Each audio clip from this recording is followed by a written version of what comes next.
नमस्कार दोस्तों, स्वागत है एक और क्लास के अंदर। तो दोस्तों, आज की क्लास के अंदर हम पढ़ेंगे मेवाड़ का इतिहास। जो पिछली क्लास के अंदर चल रहा था उसी को हम कंटिन्यू करेंगे। तो दोस्तों, पिछली क्लास के अंदर हम थोड़ा बहुत कुंभा के बारे में पढ़ लिया था। उसने जो किले बनवाए, युद्ध किए, सारे युद्ध एक ही मैंने तो सारंगपुर, उसके बाद में चंपानेर संधि पढ़ी, उसके बाद में आवड़ बावड़ की संधि जो मेवाड़ और मारवाड़ के बीच में हुई, उसके बाद में हम थोड़ा बहुत उसके मंदिर निर्माण, उसकी संध्या जो भी छोटा मोटा था वो पढ़ा। आज भी उसके दरबारी विद्वान और उसकी मृत्यु, दो चीज बाकी रह गई थी, वो पढ़ते हैं। दरबारी विद्वान की बात करते सारंग व्यास, कान्हा व्यास, अत्रि भट्ट, महेश भट्ट और मंडपन, ये चार पांच इंपोर्टेंट है, इसको आपको याद रखना है। उसके बाद में दो इसका ग्रंथ है, जैसे संगीत निवास, संगीत राज वगैरह, चार पांच चीजें ये आपको याद रखनी है। उसके बाद में अगर इसकी बात करें मृत्यु कैसे हुई, अंत समय के अंदर उदर नाम का एक रोग हुआ था सुबह, उदर उदर कर, जिसमें क्या हुआ कि आदमी पागल हो जाता है। मतलब पूर्ण रूप से पागल नहीं होता, पर उसका मानसिक संतुलन हिल जाता है। जैसे जैसे बुढ़े होते, हम भी हो गए तो हमारा भी दिमाग काम नहीं करेगा। जैसे कि आपने घर में कोई बुढ़ा आदमी, दादाजी वगैरह है, चश्मा तो टिंगा राखी ला रहे, पूरे दिन हो धस रहे चश्मा के, बी टाइप की हालत बुझिया करे, वाद्य में आमने भी होती। तो आ कोई बड़ी बात को नहीं। तो कुंभा के वो रोग हो गया, तो कुंभा क्या किया कि एक बार एकलिंग जी मंदिर के पास से आया। एकलिंग जी मंदिर से पास आते किसी गांव को ब्याते हुए देख लिया, तो वो रट लगाने शुरू कर दी, गांव ब्याते जब बेचारे दुख पाते।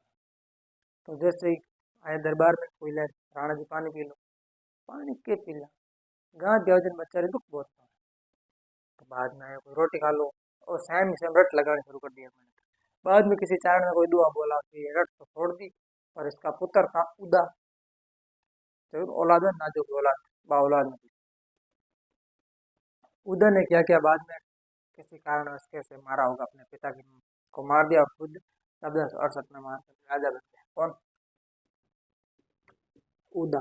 कब बना? 1468 में, और 1468 में ही कुंभा की मृत्यु हो गई, ये आपको याद रखना है। 1468 से 73 तक इसने राज किया। फिर सरदारों का, ये पिता को मार करके राजा बन जाता, तो अगला कोई भी राजकुमार यही सोचेगा कि पिता को मारो और खुद राजा बन जाओ। तो सारे सरदारों ने एकत्रित किया और कहा इसको राज्य से हटाओ, नहीं तो भविष्य के लिए बहुत खराब चीज है ये। बाद में कोई भी मार के राजा बन जाएगा, ये नहीं। फिर हटाया, हटाने के बाद ये गया यहाँ से बीकानेर। बीकानेर में कोई सहायता नहीं मिल गया, नागौर। नागौर में सहायता मांग करके क्यों ही बाहर आया, ऊपर बिजली गई, भाई जी चल गया। बिंग बाद में शासक बने राजा रायमल या महाराणा राय, महाराणा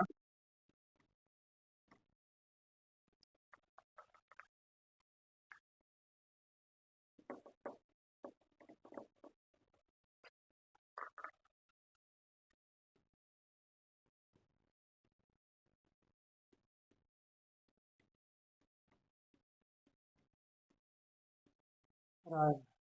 महाराणा रायफल महाराणा कुंभा का दूसरा सबसे बड़ा बेटा था। इसका विवाह मारवाड़ के अंदर हुआ था। इसने गयासुद्दीन कर आक्रमण भी चला और उसको हरा दिया था। इसका जो शासनकाल, लंबा शासनकाल है वैसे तो 73 से 9 तक, तब तक सांगा बना था। पर इसके शासनकाल में कोई इतनी इम्पोर्टेंट बात नहीं। इसके शासनकाल में इसके पुत्र बड़े इंपॉर्टेंट है, वो हमें पढ़ना है। इसने जो विवाह किया था उसकी वो संधि हुई थी ना आवल बावड़ की, उस संधि के तहत ही इसका विवाह हुआ था सरगार देवी यानी कि जोधा की बहन से।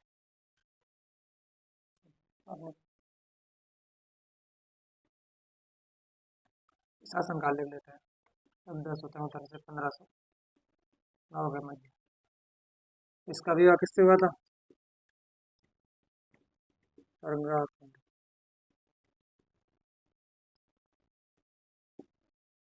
इसके तीन पुत्र थे। सबसे बड़ा तो पृथ्वीराज, उसके बाद में जयसिंह,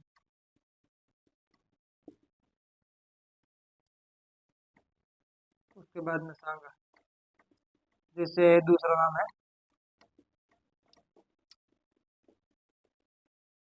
संग्राम सिंह।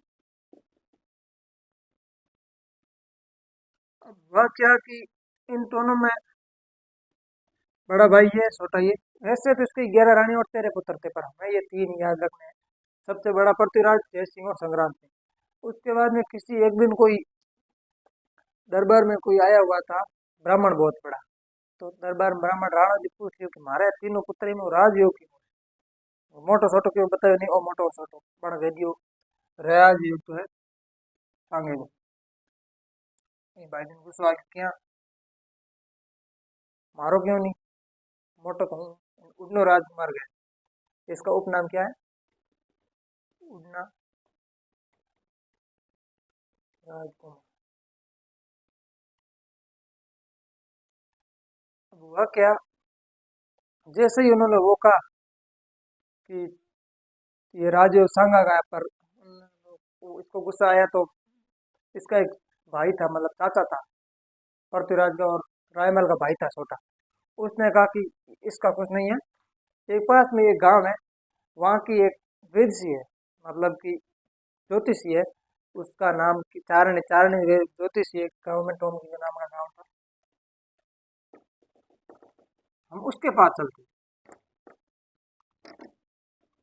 चारों ही मंदिर के अंदर गए तीनों ही। चाचा चाचा पीछे पीछे आ रहा था, तीनों ही मंदिर के अंदर गए। सबसे पहले ये गया, मूर्ति के धोख लगाई, और वो चारणी वहां पर नहीं थी। भीमल गांव था, भीमल गांव की चारणी वहां पर नहीं थी, मंदिर के किसी काम से बाहर गई थी। तो वो पास में भीत पड़ी थी, भीत के ऊपर बैठ गया।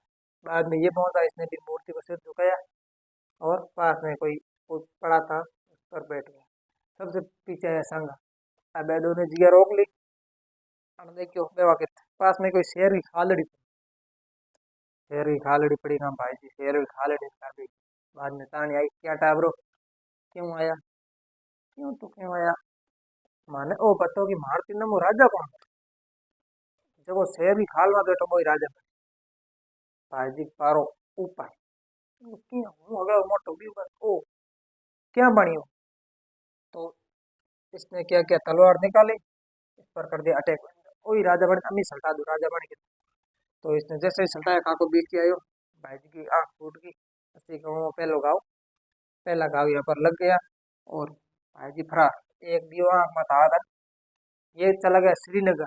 वो जम्मू कश्मीर वाला नहीं, अजमेर के अंदर एक श्रीनगर है, वहां पर चले करमचंद पवार के पास। करमचंद पवार कोई छोटा मोटा दूध पाट का काम करता था, उसके पास चला गया। अब एक बार सांगा को हटाते हैं साइड में।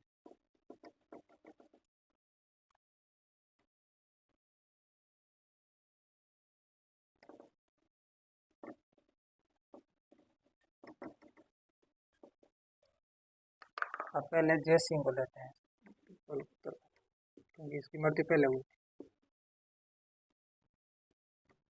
अब हुआ क्या कि राव सुल्तान था टोडा का, सुल्तान नाम का कोई था, उस पर अटैक कर दिया गयासुद्दीन। गयासुद्दीन ने उस पर जैसे ही अटैक किया, वो टोडा उसके पास से छीन लिया। छीन लिया तो ये आ गया रायमल की शरण में। मेवाड़ का शासक था, रायमल की शरण में आ गया। इसकी एक पुत्री थी ताराबाई, कहते हैं कि बेहद सुंदर पुत्री थी। तो इन भाई जी ने बात को पता लग गया। भाई जी हटा का नाम के ताराबाई किसकी पुत्री थी? उस सुल्तान राहु सुल्तान नाम का कोई बंदा था, उसकी पुत्री थी ताराबाई। ये भाई जी ने बात को पता लग गया। सूरत आटा काटे, रोज का आटा काटना शुरू कर दिया यहाँ पे। दिन के बाद में देखी पता लग गयो इन क्या भाई, ये आटा काटिया कहता नहीं हालत के मैं तेरी बेटी बहुत सुंदर है, तो सुंदर तो मैंने बता एड़ा हमने संस्कार कदू होंगे के पहले बतावन वालो कदी राजपूत मेड़ो होने या होने तो आज शुरू कर दा शुरू कौन में विवाह करना बोलूं कर दो विवाह या कौन, तुम पहले बता। इन भाई की बात मत रही है सल्तान। इन सल्तान ने बना घोषणा की, अगर कोई मेरो टोडो इन डरा दे, मतलब टोडा कोटा के अंदर, सॉरी टों के अंदर, वो अगर मेरे को खुद दिला दे, उसको मैं अपना राज्य दे दूँ, सॉरी ताराबाई का विवाह कर दूंगा। पृथ्वीराज शक्तिशाली शक्तिशाली राजकुमार था, अगर संगा नहीं ये बंदा तो ये बहुत ही शक्तिशाली था उड़ना राजकुमार। अब पृथ्वीराज से तो जाए मैदान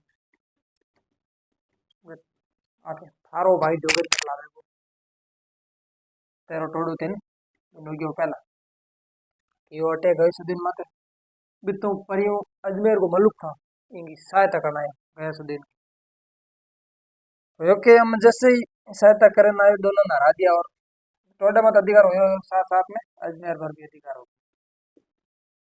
अब इन टोडो बाबत मुझे विवाह करा दियो ताराबाई। अब इन्होंने अपने ताराबाई के नाम पर इस अजमेर दुर्ग का नाम कर दिया तारागढ़ दुर्ग। तो के परीक्षा में क्वेश्चन आए अजमेर दुर्ग का तारागढ़ नाम किसकी रानी का नाम तो पृथ्वीराज चौधरी थी नाम पृथ्वीराज चौहान का। पृथ्वीराज अपने पत्नी के नाम पर तारागढ़ का निर्माण वो नाम कर दिया। उसके बाद में इसकी मृत्यु कैसे हुई इसकी कोई बहन थी वो आनंदाबाई करके था वो सिरोही के यहाँ ब्याही हुई थी। जगमाल देवड़ा करके कोई शासक था उसके यहाँ ब्याही हुई थी। तो वहां पर वो कोई परेशान कर दो किन इसकी बहन को हर बात में जैसे कोई एक्स्ट्रा लॉगिंग कर देना व्हाट्सएप बाबलन लॉगिन छोटा मोटा काम कर दो और किना किना कूट भी दे तो अनफोन कियो भाई बहुत परेशान करे हैं हम तेरे बहन ने बचाना है तो आ जा और जो हगड़ो मान चो जिजन जिजन मान ले बात जीजेगा थारी बहन हमारी बहन आज के बाद वहां पर लगाऊंगा। तो बाद में जैसे ही आयो गए हम फैमान लड़े तो बुझा दी पर एक काम करो नहीं मेरे हाथों में सोना सोना लड्डू बनाए ज्यादा ज्यादा खा ली भाई जी बड़ो ही हो तो ज्यादा कोई दिमाग लगे कौन जीत जो है जीजे बिन नाग जो देर कुमलगढ़ के पास आते ही भाई जी की होगी मृत्यु। अब कुमलगढ़ जो है ना इसकी क्षत्रिय बारह कुमलगढ़ में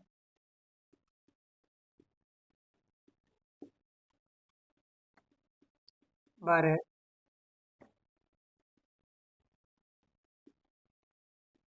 खंभों की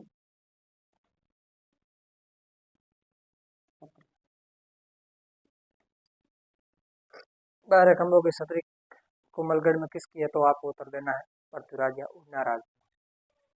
मैं पूरा मैदान में आई कौन श्रीनगर चला गया था तो करमचंद पवार के पास। एक दिन क्या हुआ कोई सांगा पेड़ के नीचे सो रहा था कोई पेड़ की छाया में सो रहा था ऊपर सांप आया और ऐसे फण करके बैठ गया और पास में ही सोन चिड़िया बोल रही थी ये हमारे लिए बहुत सुगुन की बात होगी सांप जहाँ आएगा ना वहां पर पॉजिटिव एनर्जी होगी कभी नेगेटिव एनर्जी पर सांप नहीं आता। जैसे मंदिर के अंदर सांप आ गया तो सांप जाएगा वहां लगभग लगभग पॉजिटिव एनर्जी के पास है। तो वो मंजर देख कर जो करमचंद पवार है पर देखिए तू है कौन है आ तो कोई महान आदमी अलग तरह अरे हूँ तो महान आदमी पंडित माड़ा आ रहा जिन्हें तय कर मैं बता तो सही हूँ मेवाड़ को राजकुमार एक्स नागेलाल अमित तेर का नागी। तो बाद में वो करमचंद क्यों रायमलगढ़ में थारो सबसे सो के बैठो अब तक है जीव तो मेरे अंदर बाद में बना रायमल की युग है आज के भावी राजा बनेगा महाराणा संगा। अब 1509 के अंदर महाराणा संगा का राजनीति हुआ।